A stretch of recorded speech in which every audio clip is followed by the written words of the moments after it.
자, 이번에는 폴리라인에 대해서 한번 알아보도록 하겠습니다. 폴리라인의 경우에는 폴리곤과 다르게 닫혀지지 않은 형태의 사물이나 객체를 표현할 때 사용되는 기법입니다.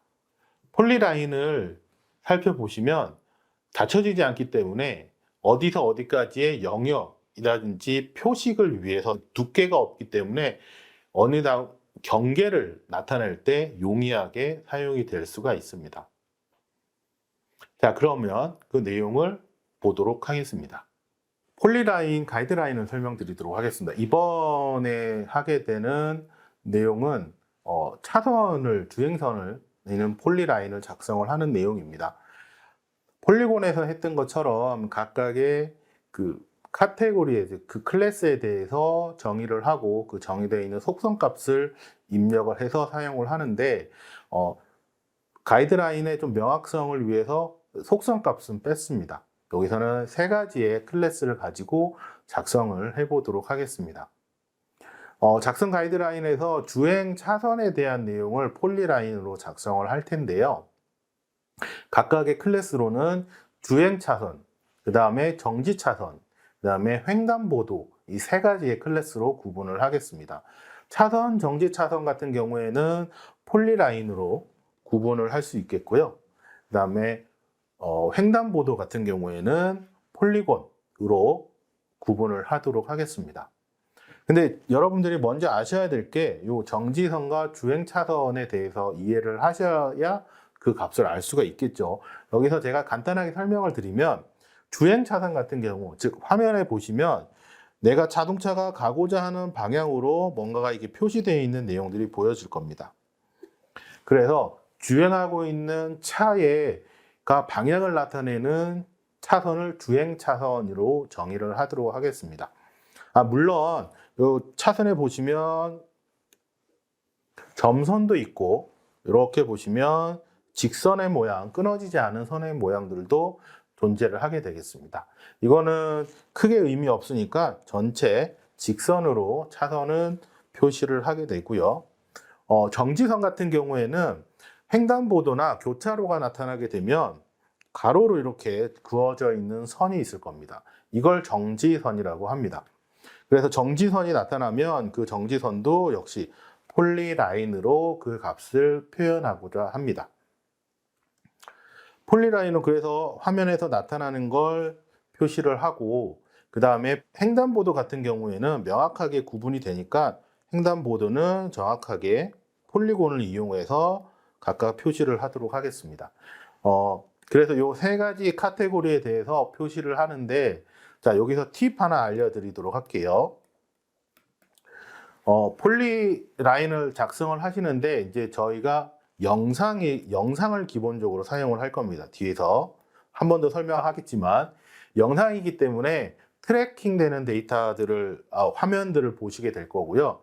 그 화면에 대해서 표시되어 있는 선이 연속적이면 그대로 두시면 되고, 만약에 나타났다가 사라지는 선이라면 그 선을 작성을 하실 때 나타났다가 사라지는 동시에 이걸 삭제하시는 게 아니고요. 삭제하시는 게 아니고 보이지 않게 연속적이지 않습니다 라고 하는 값으로 표시를 해 주셔야 됩니다.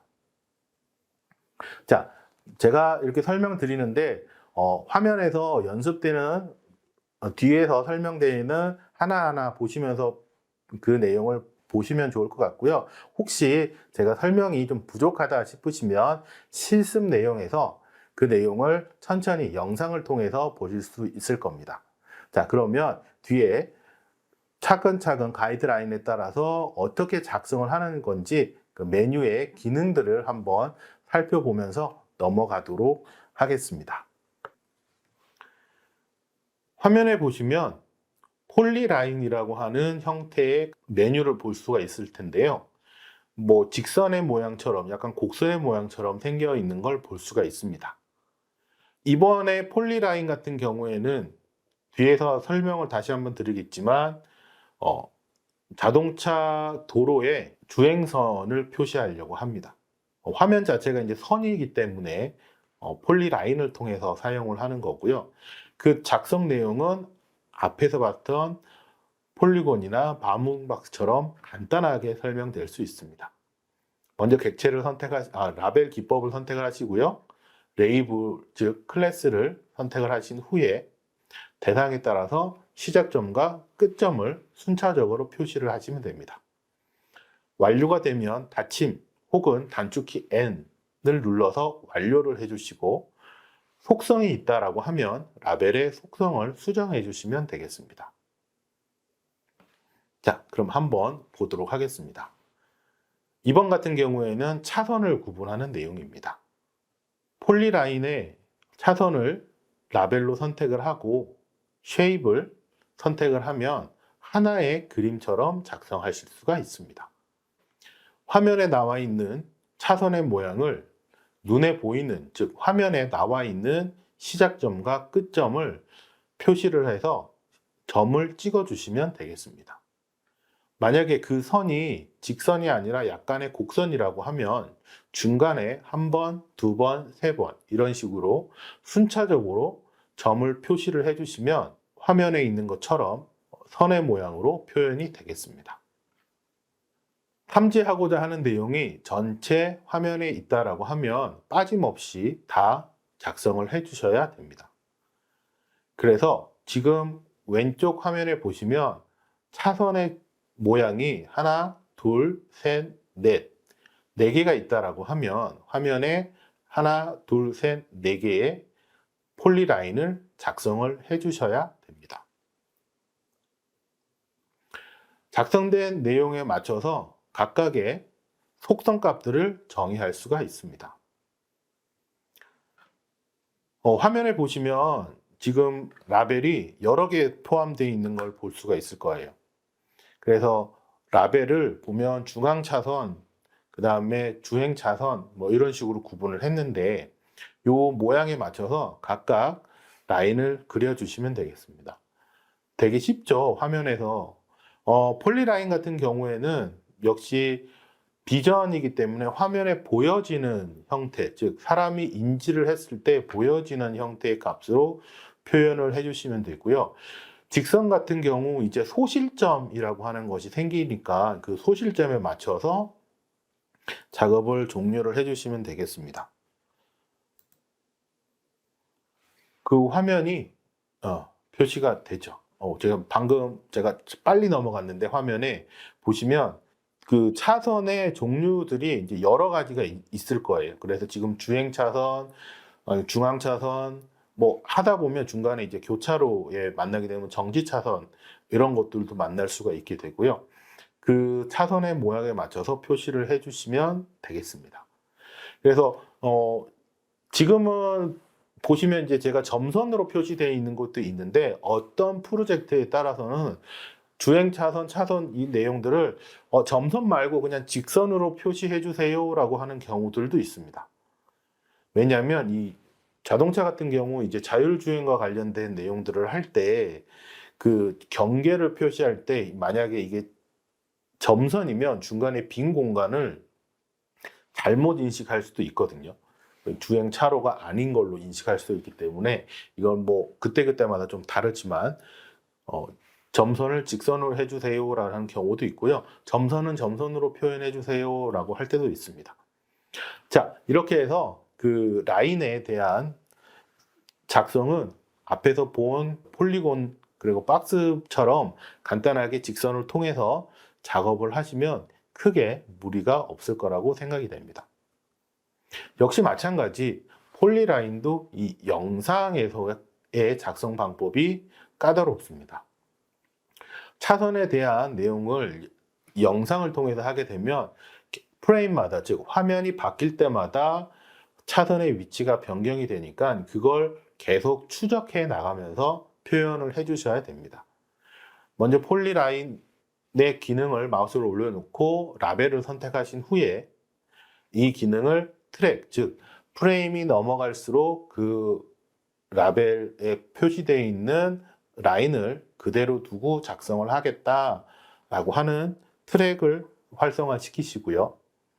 거기에 맞춰서 끝점과 다음 끝점을 연결을 해서 직선을 순차적으로 클릭하시면 되겠습니다. 차선의 경우에는 되도록 이제 앞에 소실점이 생기는 부분들이 있어서 약간 모여지는 점처럼 보일 수도 있는데, 이거는 화면상에서 어떻게 보여지느냐에 따라서 좀 차이가 있으니까 너무 걱정하지 않고 작업을 해주시면 되겠습니다.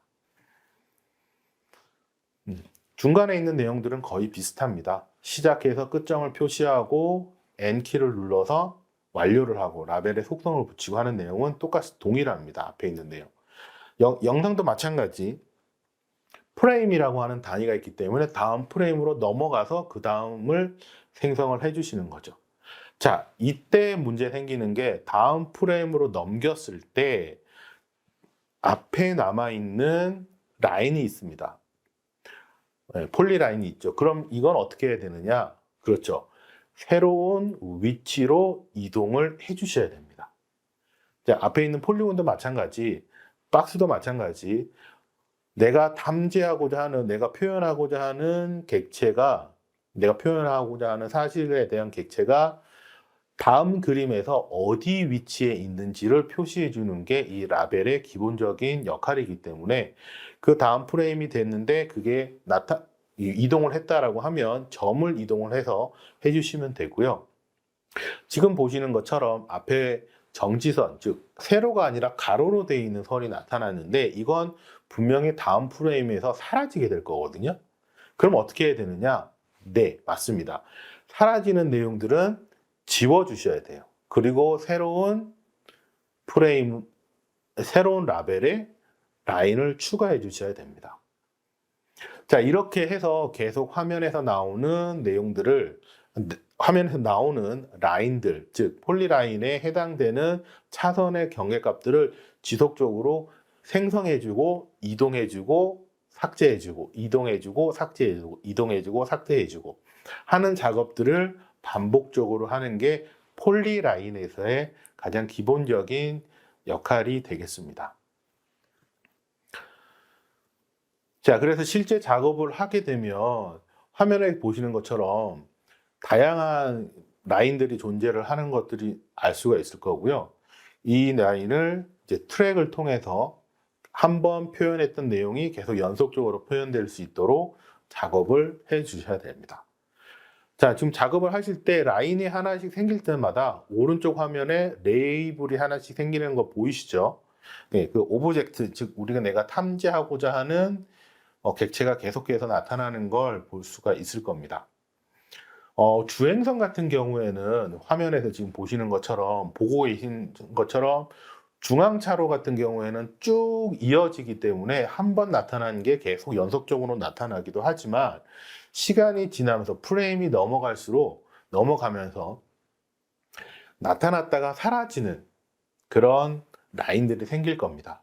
그런 라인들이 있을 때에는 라벨, 클래스를 하나 만들었다가 다음번에는 사라졌으니까 새로운 화면으로 바뀌었을 때 이건 사라졌습니다 라고 표시를 해 주셔야 되는 거죠. 자, 이때 표시를 해줄 때 제가 앞에서 지운다고 표현을 했는데 만약에 지금 작업을 하는 형태에서 이걸 지우시게 되면 그 레이블이 완전히 사라져요. 그러니까 첫 번째 있던 거랑 마지막에 있던 거랑 다 사라집니다. 그럼 어떻게 해야 되냐면 중간에 유지하고 보이지 않게 하는 게 있거든요. 그 보이지 않게 하는 영역으로 레이블을 선택을 해 주셔야 됩니다. 네. 그래서 이 화면에 보시면 네, 그 레이블에 표시되는 내용들이 있습니다. 네, 그 내용을 나는 지금 더 이상 현재 앞에서 있는 프레임에서는 나오지만 지금부터는 프레임에서 보이지 않게 해주세요. 이렇게 작업을 해 주시는 게 좋습니다. 그 작업을 하는 게 라인보다는 요 지금 보시는 그 자율주행 차선에서 그 내용을 볼 수가 있습니다. 네. 자, 제가 계속 말을 많이 하다 보니까 말이 좀 꼬였는데, 자, 폴리라인에서의 주의사항들은 뭐 여러 가지가 있겠지만, 특징을 본다면, 차로 같은 경우에는 차선의 경계선을 정확하게 표시를 해줘야 되기 때문에 그 차선의 종류에 따라서 이걸 어떻게 표현할 거냐가 차이가 있습니다. 왼쪽에 보시면 중앙차로가 이 두 개의 라인으로 되어 있으면 두 개의 라인으로 표현을 해줘야 되고요. 그런데 가운데에 있는 화면을 보시면 이거는 점선으로 되어 있는데 점선을 어떻게 해주세요? 그러면 또 직선으로 하나로 이루어져 있는 차선으로 표현이 되기도 하고요. 중간에 차가 겹쳐서 잘 안 보이는데 안 보이는 선은 또 안 보이게 처리해 주세요. 실선으로 해주세요. 뭐 이런 경우들이 있습니다. 그래서 항상 말씀드리지만 이 프로젝트에 데이터를 수집하고 만드는 이유가 도대체 뭐냐. 그래서 자율주행을 위해서 만든다라고 하면 자동차가 쭉 가야 되기 때문에 라인으로 만들어 주세요.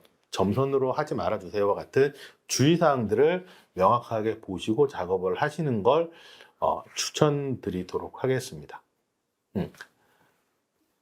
그래서 지금 보고 계신 주의사항은 그때그때마다 다르긴 하지만 일반적인 상황에서, 그렇죠. 제가 컴퓨터 비전은 사람의 눈으로 보이는 걸 그대로 표현하는 게 첫 번째라고 그랬죠.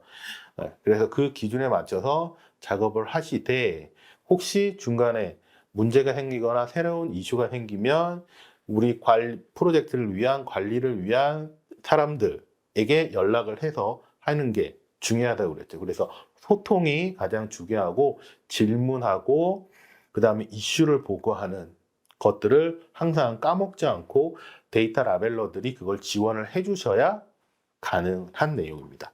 필요한 내용이죠. 자, 이렇게 해서 간단하게 폴리곤과 폴리라인에 대해서 살펴봤습니다. 화면에서 설명드리는 예제는 간단하게 설명드리기 위해서 예제 가이드라인이나 이런 부분들을 되게 함축적으로 표현을 했습니다. 사실은 이거보다 더 복잡한 형태로 구성을 하는 가이드라인을 따르셔야 되고요.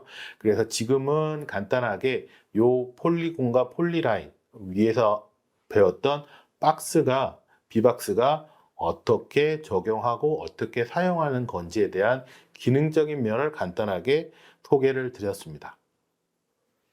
자, 그래서 폴리곤 같은 경우에는 객체를 먼저 인식하고 윤곽선에 따라서 순차적으로 작성하는 게 가장 중요하고 다각형의 도형이 객체를 완벽하게 감싸도록, 즉 닫힌 도형의 모양으로 만드시는 걸 키포인트로 잡고 작업을 해 주셔야 됩니다. 가시적인 객체에서 형태만을 포함하시고 보이지 않는다거나 이런 부분들은 작성하지 않는 것이 중요합니다. 즉, 상단에서 그림을 그리시면 좋지 않고요. 영상을 트래킹 기능들을 이용을 하시면 연속적인 이미지 환경, 즉 영상에서 그 기능을 활용할 수가 있겠습니다. 폴리라인 같은 경우에는 시작과 끝점을 표시해서 직선의 형태, 저희 예제에서는 이제 직선만 나왔지만 곡선의 형태들도 표현될 수가 있습니다. 클래스와 속성을 사전에 숙지해서 정확하게 차선, 정지선, 주행선과 같이 명확하게 구분을 해주시면 작업의 효율성이 더 높아질 것 같습니다. 이미지 작성과 영상 작성 시 고정형 되어 있는 내용과 이동을 해야 되는 객체들이 각각 존재할 수 있으니까 미리 사전에 영상 같은 경우에는 한번 탐색을 통해서 어떤 객체들이 이동하는 객체고 어떤 객체들이 고정, 즉 연속적으로 계속 똑같이 표현되어 있는지를 살펴보시면 폴리곤도 쉽게 효율적으로 작성하시는데 크게 어려움이 없을 거라 생각이 됩니다. 자, 이렇게 해서 폴리곤 내용까지 살펴봤습니다. 저희가 다루는 내용들이 특정 소프트웨어 실습을 위한 CVAT에 대한 기능으로 많이 설명을 드렸는데요. 항상 제가 한 번 더 강조드리고 싶은 내용은 도구에 대한 기능에 대한 이해보다는 전체적인 활용에 대한 이해를 해보시는 걸 추천을 드리고, 그런 의미에서 소개드린 저작 도구 이외에도 다양한 저작 도구들이 있으니까 그 저작 도구를 활용할 수 있는 기회가 있다면 그 내용을 추가적으로 활용해 보시고 도전해 보시는 걸 추천드리도록 하겠습니다. 이렇게까지 해서 여러분들 오시는데 수고 많이 하셨습니다. 앞으로 더 많은 내용들이 여러분들과 함께 할 수 있도록 준비되어 있으니까 우리 기본 이외에 다음에 있는 심화 과정도 함께 들어서 더 심도 있는 교육으로 했으면 좋겠습니다. 자, 오늘 이 시간은 간단한 기능 3가지를 통해서 여러분들이 저작 도구와 친해지는 시간을 마련을 했습니다. 다음 시간에는 심도 있는 다른 기법들, 즉 복합적인 내용들과 함께 사용을 해서 좀 더 다양하게 적용할 수 있는 기술과 적용 방법을 알아보도록 하겠습니다. 이상으로 마치도록 하겠습니다. 감사합니다.